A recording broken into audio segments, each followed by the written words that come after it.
It's a good question because I had just moved to LA, and I was delusional enough to fancy myself a serious actor. And so I wasn't clear if this was a wise career move, and here I am, 27 years later, a place I thought I would never be, Buffalo? No. That's a fair statement. No, up on a stage, talking about the Flash. Let me tell you, that last scene in Southeast Los Angeles at 5 in the morning, we were hurrying to get the last shot of the series with Mark Hamill, the trickster, and after that last shot, I ripped the wings off and threw them in the air and swore I'd never get into another superhero suit. Boy, was I wrong. You had some pretty struggles as far as ratings were concerned, but they had you against Thursday night must-see TV and then The Simpsons. I mean, you guys didn't. That's a tough uphill battle. A couple of things happened. Also, don't let me lose my train of thought. It's interesting that Supergirl, we were on CBS for one season and out. They were on CBS and then got brought over to the CW. So I'm not sure that CBS quite understands how to package. It's a great place for these shows. Back in that day, we were the most expensive show Warner Brothers had ever done for television. We had a third of the backlot at Warner Brothers. Some of our police station set is still repurposed for other shows. And it was, as I said, the most expensive show at that time. We did a backlot premiere at Warner Brothers on the big screen for the international press and a big press conference, 1,000 people on the backlot, and our reviews were over the moon. Washington Post, New York Times, all the big papers, and I think maybe they were too confident, and they also thought, well, if we're spending this much money, we're going to put you into our toughest time slot. Even so, it's interesting, I was going through some papers at my parents' house recently, and I came across an old clipping that my mom had, and the newspaper clipping said, "Flash lifts CBS to strong ratings week." Because even though we came in third, Simpsons, Cosby, and us, we were a strong third. But then, we were on for 2 weeks. We were preempted for the World Series. We were on for a week. We were preempted for the first Gulf War. We were on for a couple of episodes, and then Daddy Bush threw up at a state dinner in Japan. So that never was it. And then suddenly the core audience was raised. We didn't have DVRs. Imagine a time long, long ago. Even programming VCRs were problematic at the time. That's right, but you couldn't find it. And when I started hearing from the core comic book audience, "We can't find you," I knew we were in trouble. And I was right, we were in trouble. But we got that one season, and we were very proud. Even the ratings you had back then, I don't know the numbers, I imagine by today's standards were probably pretty good. Oh yeah, our pilot, we had about 17 or 18 million looking in on that today. And this is the good thing about having so many channels. We always complain about having 300 channels and can't find anything to watch.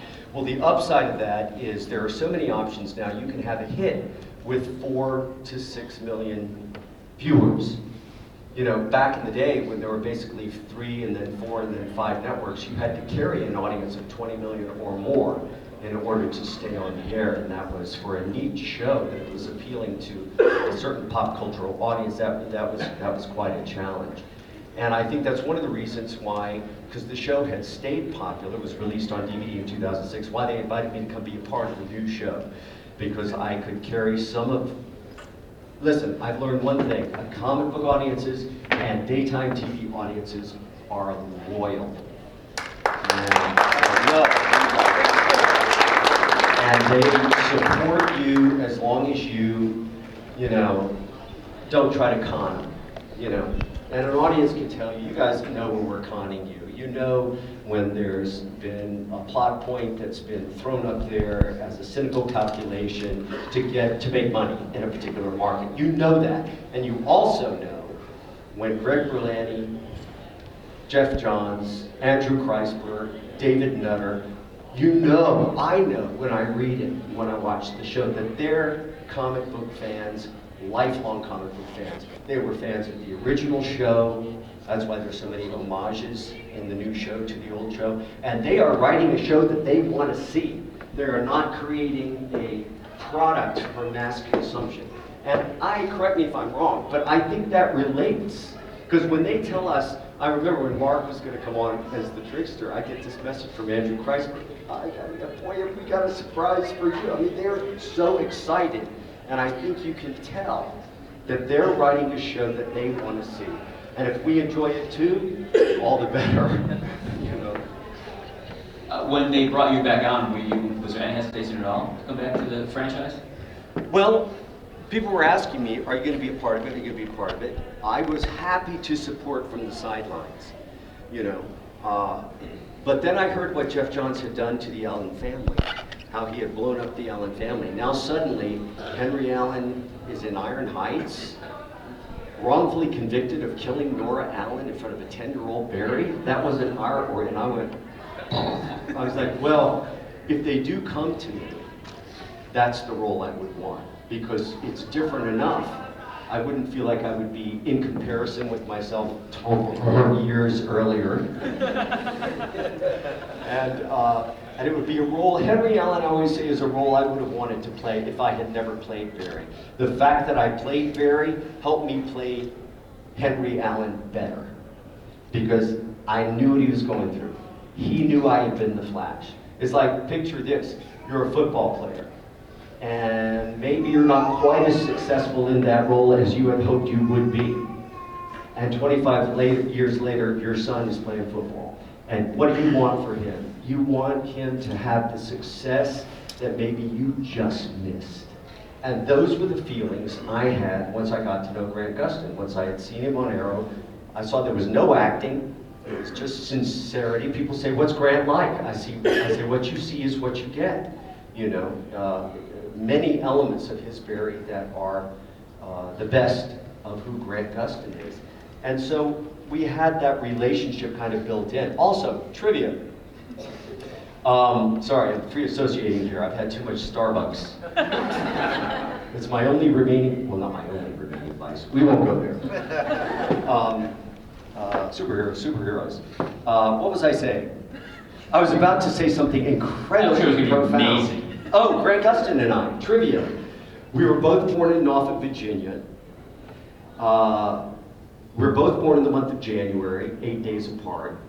And he was born the year I was doing The Flash. Oh, perfect! So he said he used that to psych himself up in the audition process, like, this is meant to be, this is meant to be. Now we have at least one Dawson's Creek fan here. I imagine there's probably more. That was, you had some success obviously, but that was the first cultural phenomenon I think you're probably involved with. What was that experience like? It was incredible. Well, I was in when they shot that first initial pilot presentation, there was a different actor playing the dad. When they were selling it, they did the 20-minute pilot presentation. I was in Moab, Utah with, get this cast, David Carradine, Lee Majors, Kathy Lee Crosby, and Michelle Green, doing a movie that you've never heard of and never will. The Lost Treasure of Dos Santos. And I was in Moab, Utah for a month with those guys doing that, and they shot the pilot, and then they were going to go to network, and they decided to make a change, as often happens between the original presentation and when it goes on the air.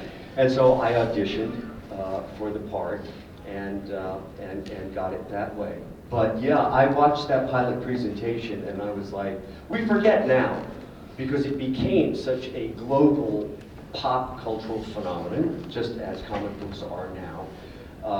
And then there were 100 sort of imitations, and then anything that shoots up that high, and then inevitably, for every action there's a reaction, becomes something of a joke. Now it's reassuming its place sort of in the literature of shows made for kids. But I was watching this show and I was like, wow, I've never seen anything like it. The Creek is a character in that show. The language they're writing, you mean they're going to write up to a young audience instead of down? You know, I remember Glenn Close said to Kevin Williamson, creator, Dawson's Creek, she said, well, kids don't really talk like that, and without hesitation. He said, maybe not, but they want to, they'd like to. You know, I thought, wow, that's awesome. These kids that are dealing with the things that are going to be reflected in the parents' stories. And we were the critically acclaimed Dawson's Creek for our, first couple of seasons. So it was amazing, and it was amazing that we shot it in Wilmington, North Carolina, this little southeastern coastal town. How many have been to Wilmington? Who's been to Wilmington, North Carolina?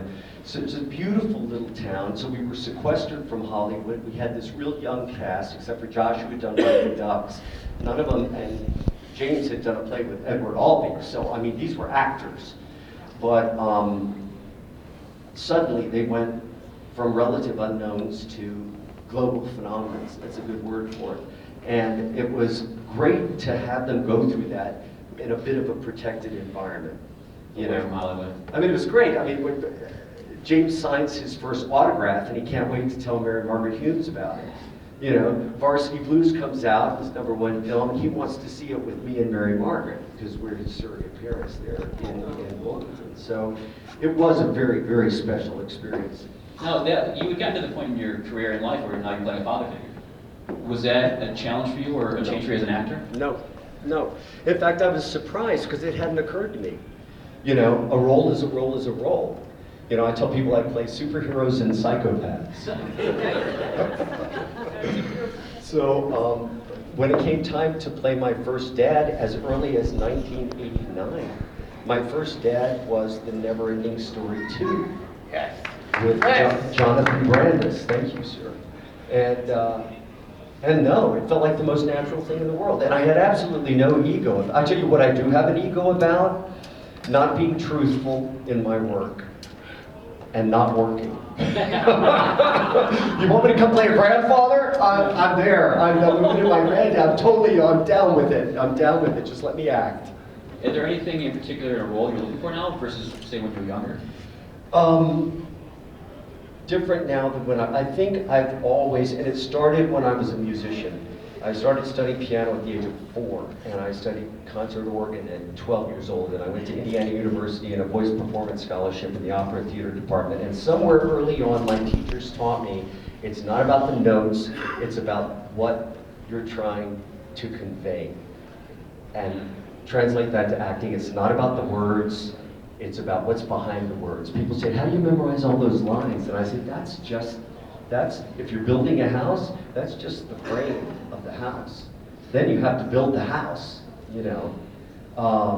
And it's about what are you trying to say through the words. I had somebody come up to me today and say, you know, those father-son scenes with Henry and Mary, you know, he said, you know, I found myself tearing up during those scenes. Well, the father-son dynamic, as the mother-daughter dynamic is a very rich and complex and full relationship. So, you know, what is this particular, as opposed to my father-son relationship on Teen Wolf, but we won't go there today. That was just too horrible. Yes. But I love this guy. Big fan, sir. Thank you, sir. But it's what are you trying to say? The actor's job is to memorize the words and forget them, and to get off the words, and to get on the truth of what's happening between, exactly what we're doing right now, looking and responding, you know, and the energy that passes between us. At its best, that's what acting is. There's a great acting book called No Acting Please, and I would take it to really good acting, please, because that's just truth, and that's what real good acting is. But I'm coming back now. Reel him in. Reel him in. I'm going to, hand this over to our fine folks here to ask you some questions in a minute. But I have to ask you, do you have a movie coming out called Night Sweats? Yes, we did that. Shot that in New York City. It's a thriller. It's I get to play another dad. And it was an independent film that we did. Also, I want to give kudos to. I played this really awful, abusive dad for 4 months on One Life to Live, Eddie Ford, in 2010, 2012. And David Gregory, who was my eldest son, who gave me a run for my money in that story. He wrote and produced an audio drama. It's a Western, and it's called Powder Burns. And I forgot to bring those flyers to Buffalo. It just occurred to me. But it's available on iTunes. If you Google me and Powder Burns. We had Ed Asner come in and do an episode recently about Alzheimer's. We had Robert Vaughn in an episode before his death last year. And they're 20-minute episodes, very atmospheric, and I play a blind sheriff.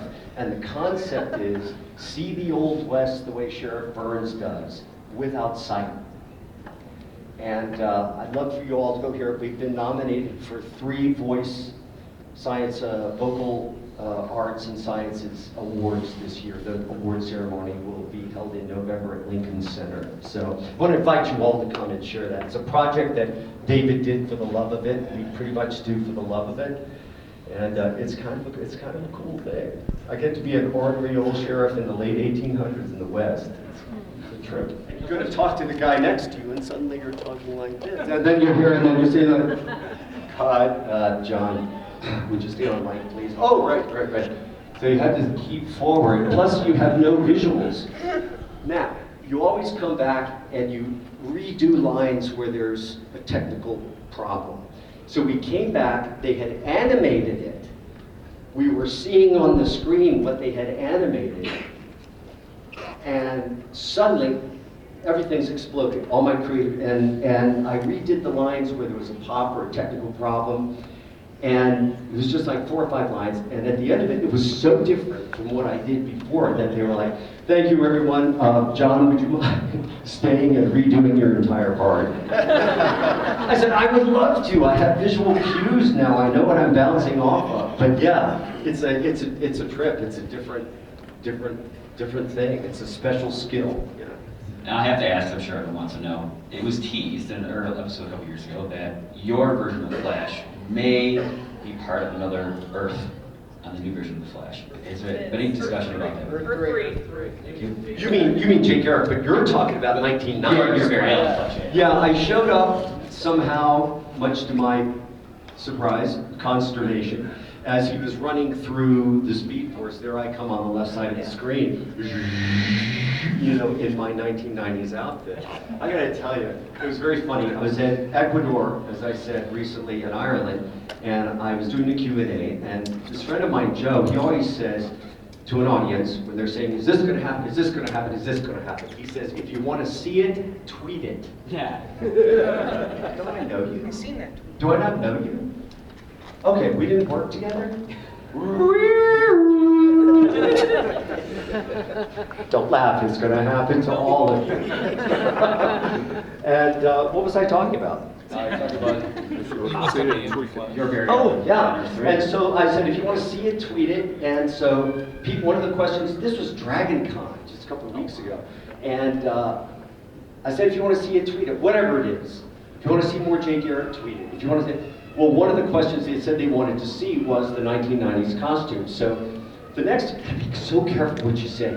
The next morning I wake up and in 5 different languages on Twitter, John Wesley Shipp tells us how to see him in the old suit in the new show. And I'm like, no!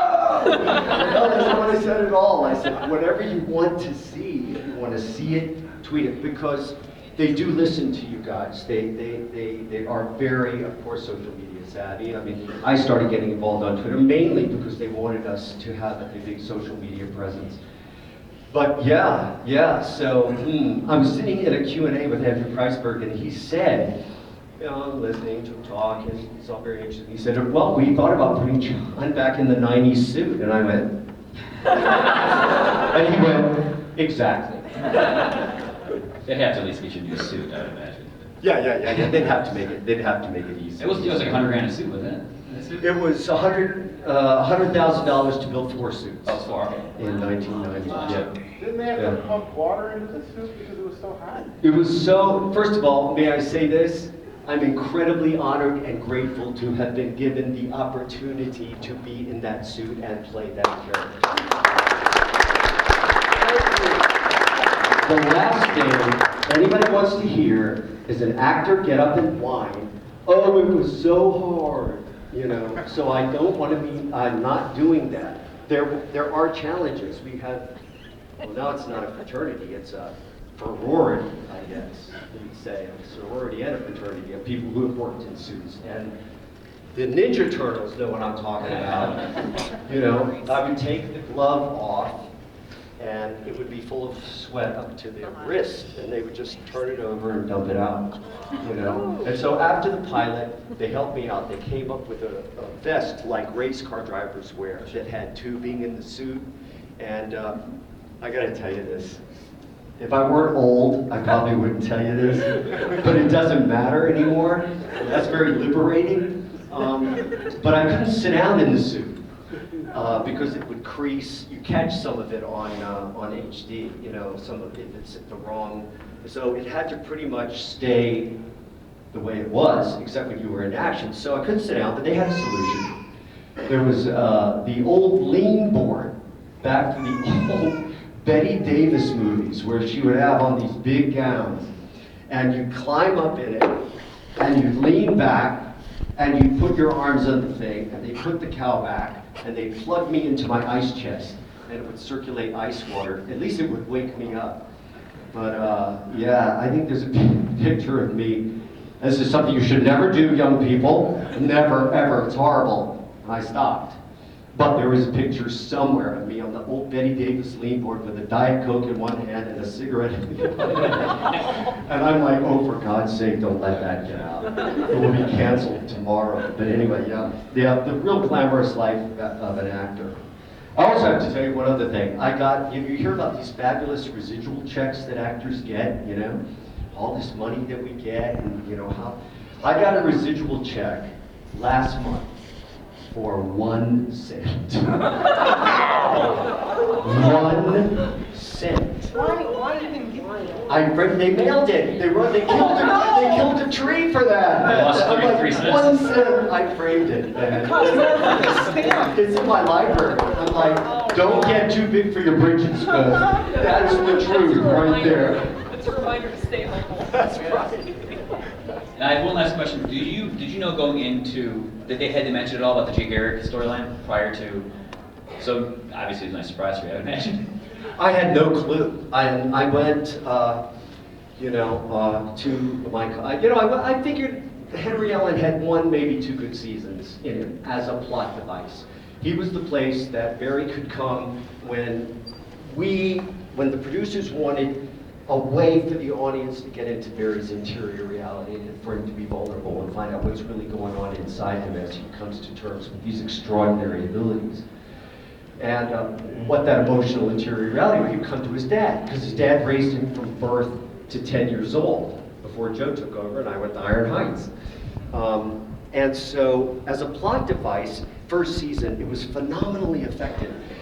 He's such a vulnerable actor. He has such a rich emotional reality. He just sort of just opens up, you know, and you get to see right straight through to the heart of Grant and Barry in those scenes. As he began to assume his powers more and more, I felt Henry Allen would not serve as everybody said, get out of jail, get out of jail. I'm like, be careful what you ask for. No!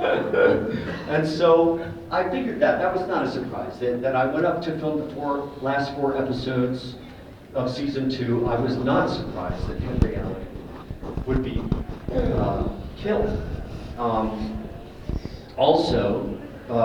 But anyway, so I was at costume fitting, and the costume I was trying on this old shredded costume, brown cut. I said, well, that kind of looks like Henry's prison suit, but Henry's prison suit was green.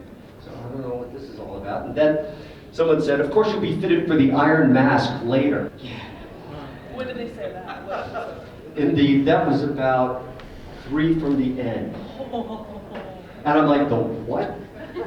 And then I'm sitting off in between takes with Grant and Jesse Martin, who, by the way, my brother now believes I'm a real actor because I'm now working with Jesse L. Martin. Buffalo, Jesse Martin. I have arrived in Buffalo, New York. And so we're sitting back there, and they said, so did you hear what you're going to be doing, man? I said, yeah, I'm the man in the Iron Mask, go figure. And they went, yeah. That's all you know? I said, there's more. I said, you're the real Jake Garrick, man. I said, you're kidding. Wow, how does that happen? So my good friend Greg Berlanti, of course, I worked with on Dawson's Creek. You know, he was one of the writers on Dawson's Creek and took over Dawson's Creek in, I think, the third or fourth season. And I said, so I'm hearing all these rumors about characters I may or may not be playing going forward. He said, oh my God, I thought you knew. I thought they had already talked to you.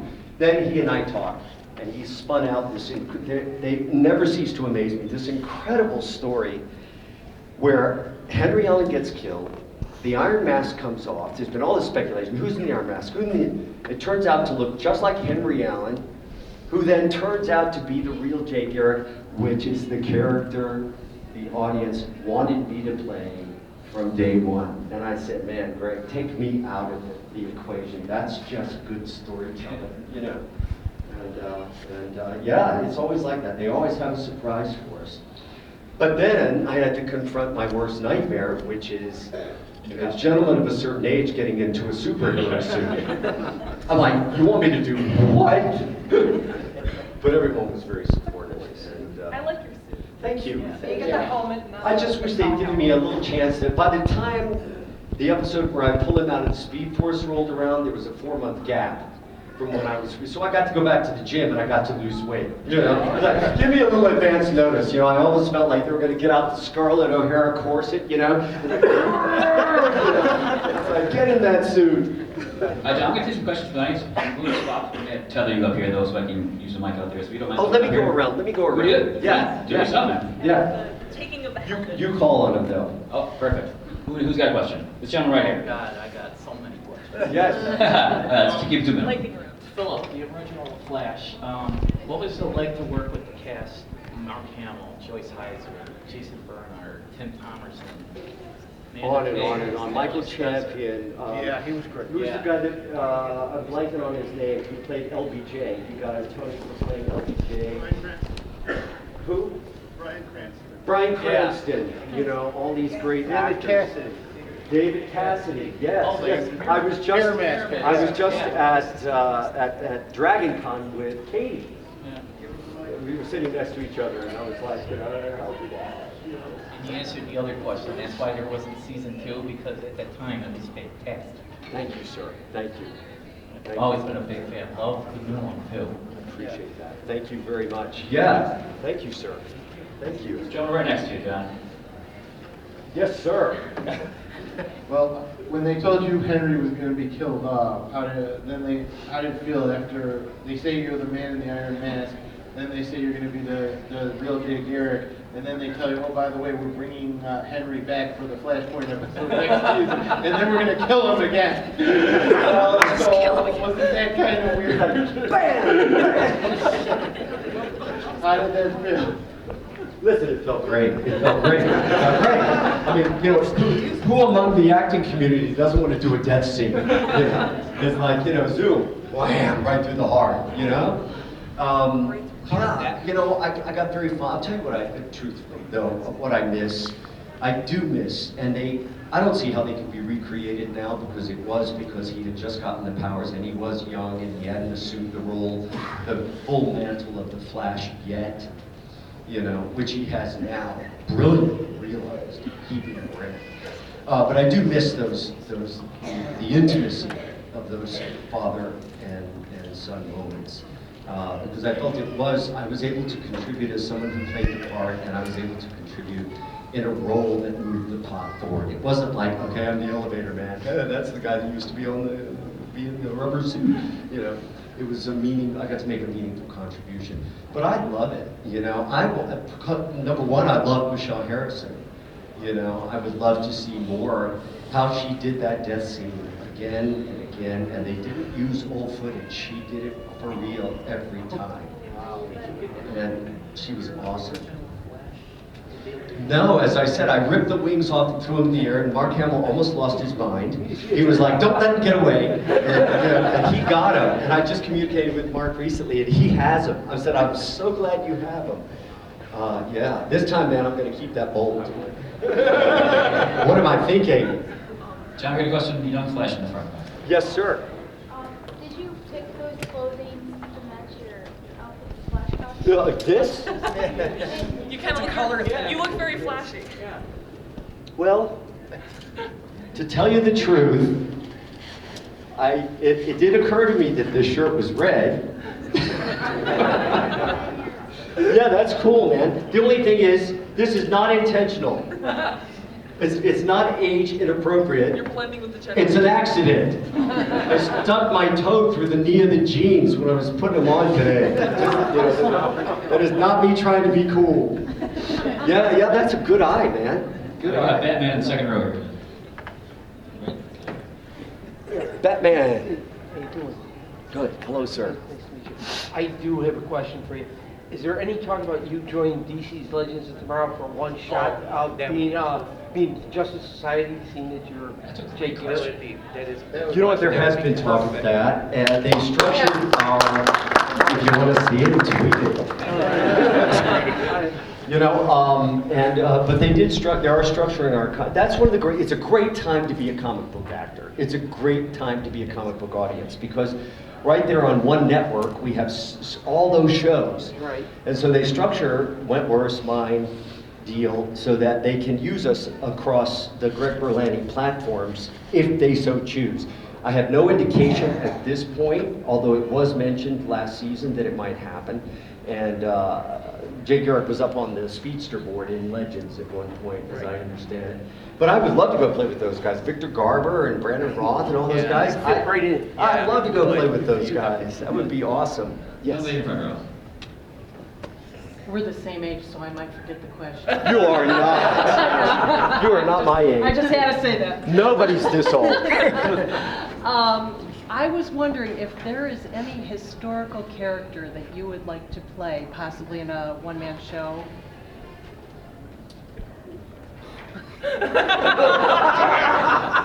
Oh, that's a great question. But you know, you know what you're doing. You're planting the seed. I'm gonna have to go home and water that and see what grows. That's fascinating. I don't have one right off the top of my head, but I bet I could come up with one. Give me an afternoon. I love that question. Thank you. Is there anyone in particular that you could see, or was that just you were wondering? Maybe a president? A president, yeah. I played actually in a little movie with Eric Roberts called Golden Shoes. I got to be the president, and I got these like very Kennedy-esque pictures in the Oval Office. That was a trip. It's a trip. John, we have the flashback here. Young lad. Not as fast as I used to be. So since the Flash went through the Speed Force and the episode finish line, will you and Kid Flash team up to fight the city? I think that's a fascinating idea. If that were going to happen, I wouldn't be able to tell you. Did I tell you this? I told somebody earlier the story. I was doing this Q&A.